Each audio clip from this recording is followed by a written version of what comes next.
I don't know what we can talk about in this nation without talking about white superiority, honestly. Who defines the meaning of God also defines the relationship between economy and God. African Americans spent $1.3 trillion last year, making us the 16th wealthiest nation in the world. Why have we not turned those riches into wealth to develop our community? We get to ecology. Can you just tell me what is the divine? Like, what is divinity? Like, through African eyes? Well, most African languages that I've studied, their word for what we call God or the divine is the totality of everything. Sometimes they say the totality of creation. But in every people, person, place, or thing, God, the word for God, is either the prefix or the suffix. So that means in everything an African deal with, the divine is in it. And it's also in everything in nature and everything in the cosmology. So it's the totality of everything.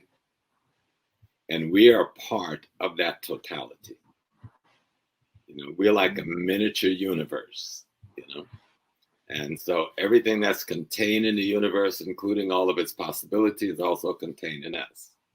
So when we talk about the divine, before you go seeking it in a church or a mosque or a temple or a shrine, first seek it in the most immediate shrine, which is your own body and your own mind. Once you learn to center and find the divine in you, you'll recognize it in anything else.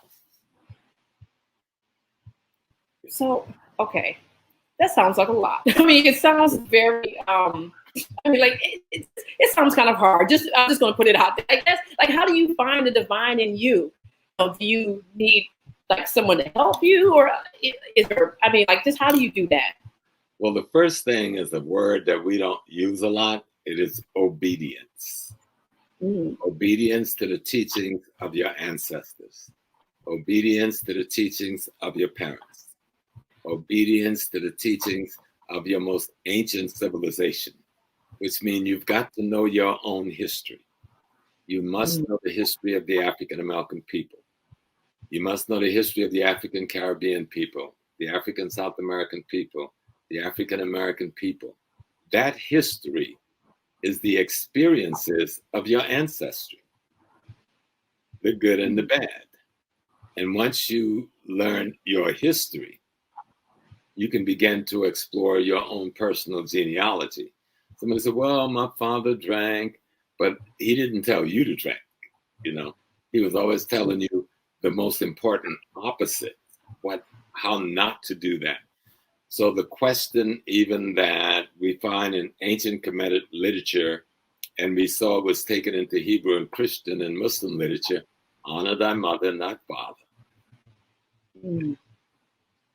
So if you don't respect ancestors and the experiences they've had, which we call history, and study those experiences so you can learn from their mistakes and their victories, you'll have a difficult time constructing the divine in you.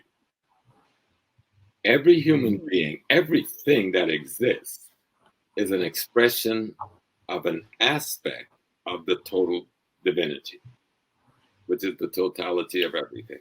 That's what the white man is trying to call the theory of one. He's trying to find God mathematically.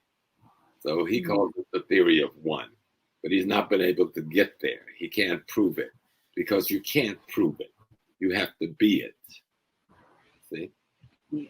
And so that's why I like the term by Sister Zora Neale Hurston. She said to go there, to be there, to be it, to be there, you've got to go there.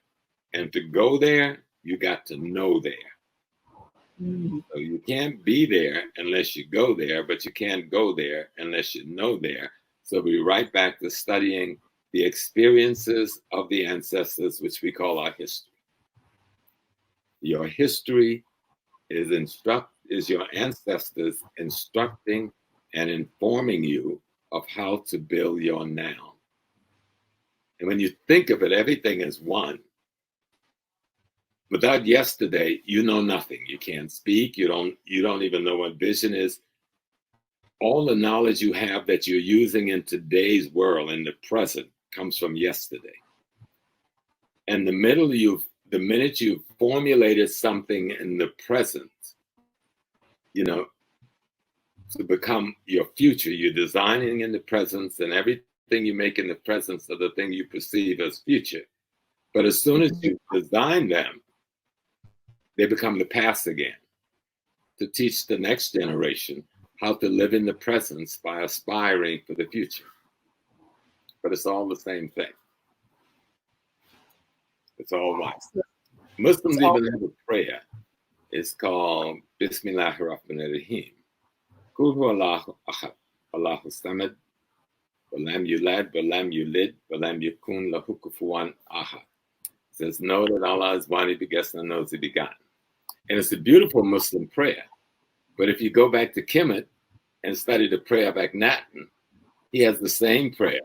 O soul God, you who was given birth to by none and has given birth to none, it is you alone, and I, Akhenaten, am your servant. So that concept of the oneness of God goes back to the very beginning of our understanding.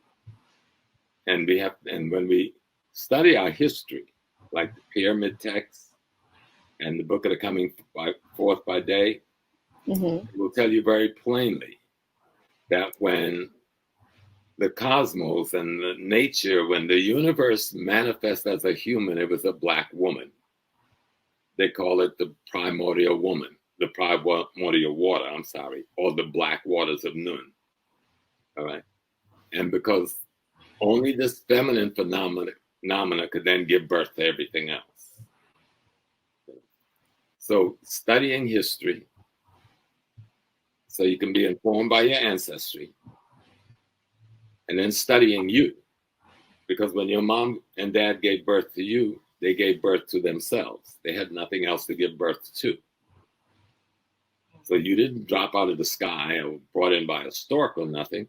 When they gave birth to you, when that sperm and that egg met and decided to unite, that was your mother and daddy uniting as you. And as they were uniting as you, you were also the unity that was them.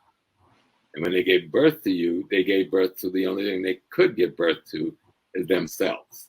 Now, if you take that concept backwards, you end up with the divine itself being the father, mother of all of us and our primary ancestry. So we are an extension of the divine having a human experience called us. That's right up out of Kemet 101.